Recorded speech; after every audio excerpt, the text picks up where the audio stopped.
अस्सलामु अलैकुम नाज़रीन व सामईन, आपका हमारे ATR उर्दू चैनल में खैर मक़दम और इस्तकबाल है। हम गज़ल के बारे में अब पढ़ रहे हैं, यानी अब एक एक गज़ल को पढ़ेंगे, उसके बाद जो है उसकी तशरीह भी करेंगे। तो यहाँ पर एक गज़ल गो शायर हैं जिसका नाम है मुबारक अज़ीमाबादी। इससे कई क्वेश्चंस पूछे गए हैं पिछले कई वर्षों में, आप देख सकते हैं प्रीवियस के क्वेश्चंस पेपर, हम उसको भी सॉल्व करेंगे। यहाँ पर आप देख लीजिए मुबारक अज़ीमाबादी के बारे में। डॉक्टर मुबारक अज़ीमाबादी फिदा हुसैन वामिक के बेटे थे। फिदा हुसैन वामिक एक शायर हैं, उनके बेटे का नाम है मुबारक अज़ीमाबादी, जिनका ताल्लुक बाबा फरीदगंज शकर की औलाद में से है। ये वलद की जमा है औलाद। उनकी पैदाइश 21 अप्रैल 1869 ईस्वी को असर के वक्त जुमा के दिन ताजपुर जिला दरभंगा में हुई थी। यानी मुबारक हुसैन का ताल्लुक किस जिले से? दरभंगा से है। और कब हुई है? 1869 ईस्वी को 21 अप्रैल। उन्होंने मैट्रिक तक तालीम हासिल की थी। मुबारक अज़ीमाबादी भी हजरत मौलाना सैयद शाह बदरुद्दीन कुद्दसा से रूह सज्जादा नशी खानकाह मुजीबिया के दस्त मुबारक पर कादरिया सिलसिले में बैत का शरफ रखते थे। यानी आपको अगर पूछा जाए कि इनका ताल्लुक किस सूफी सिलसिले से है, तो कादरिया सूफी सिलसिले से है। और बैत कहते हैं एक सिलसिला है जिसमें आदमी ये अहद और पैमान कर लेता है, उसी को बैत का नाम दिया जाता है। उनका तरीका सुलह कुल का था। किनका तरीका? यानी मुबारक अज़ीमाबादी का। किसी दूसरे मजहब से उन्हें न तो कोई तारुज़ था न ताअस्सुब था। जब माश की फिक्र हुई तो तिब की तरफ मुतवज्जह हुए। माश के लिए किधर आए?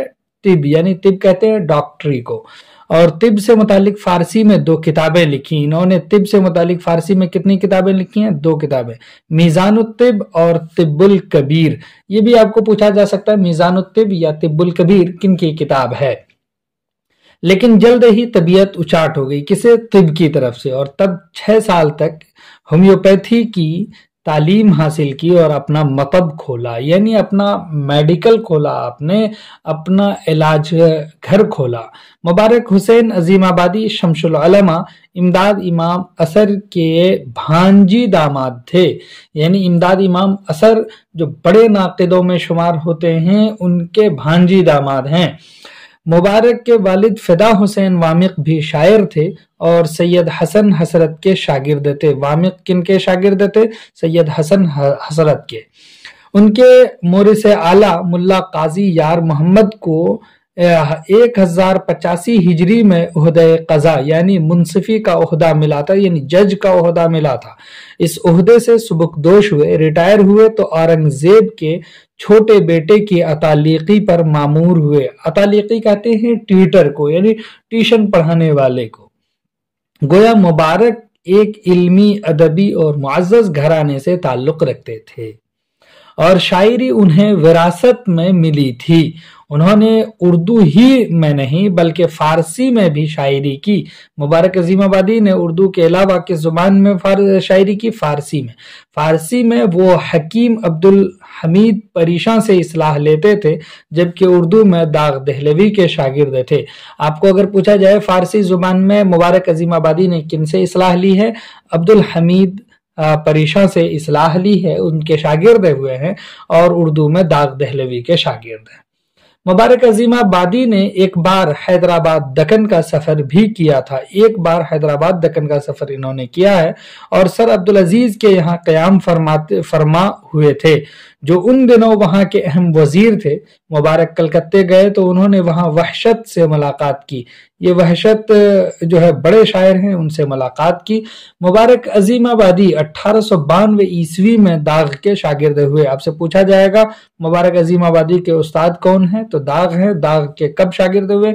1892 ईस्वी में। और दाग के विसाल यानी 1905 में उनसे इस्लाह सुखन लेते रहे। दाग के शागिर्द 1892 में हुए हैं और दाग की वफात 1905 में हुई है। उस वक्त तक उनसे इस्लाह करवाते रहे। یعنی ان کی شاگردی میں رہے۔ یہی وجہ ہے کہ ان کے کلام پر داغ کا رنگ نمایاں ہے، مبارک عظیم آبادی کے کلام پر۔ اس رنگ کے علاوہ ان کے یہاں تصوف کا رنگ بھی پایا جاتا ہے۔ انہوں نے رندانہ غزلیں بھی کہی ہیں اور شراب کے جام خوب خوب لنڈائے ہیں۔ مبارک عظیم آبادی کے منتخب کلام کا مجموعہ جلوہ داغ، یہ بہت کوشچن میں پوچھا ہے۔ جلوہ داغ کے نام سے 1951 عیسوی میں شائع ہوا۔ کب شائع ہوا ہے یہ پورا یاد رکھیے گا کہ ان کے منتخب مجموعے کا نام کیا ہے اور وہ کب شائع ہوا ہے۔ 1954 عیسوی میں، 51 میں شائع ہوا، 54 عیسوی میں حکومت ہند نے ان کی ادبی کارگزاریوں کا اعتراف کرتے ہوئے مبلغ 100 روپے ماہوار وظیفہ مقرر کر دیا تھا۔ کن کا؟ مبارک عظیم آبادی کو۔ اسی کتاب کی وجہ سے ان کی ادبی کاوشیں جو ہے نمایاں ہوئی اور اس کی وجہ ان کو حکومت ہند نے یہ وظیفہ دیا، اسکالرشپ دیا۔ مبارک عظیم آبادی نے پٹنہ سٹی میں سکونت اختیار کر لی تھی۔ کہاں پر؟ پٹنہ سٹی میں۔ اسی لیے عظیم آباد ان کے نام کا حصہ ہو گیا۔ انہوں نے لمبی عمر پائی۔ ان کا انتقال 12 دسمبر 1958 عیسوی کو، یعنی دیکھیے کہ 69 میں ان کی پیدائش ہوئی ہے اور 1958 کو ان کی وفات ہوئی ہے، ان کا انتقال ہوا۔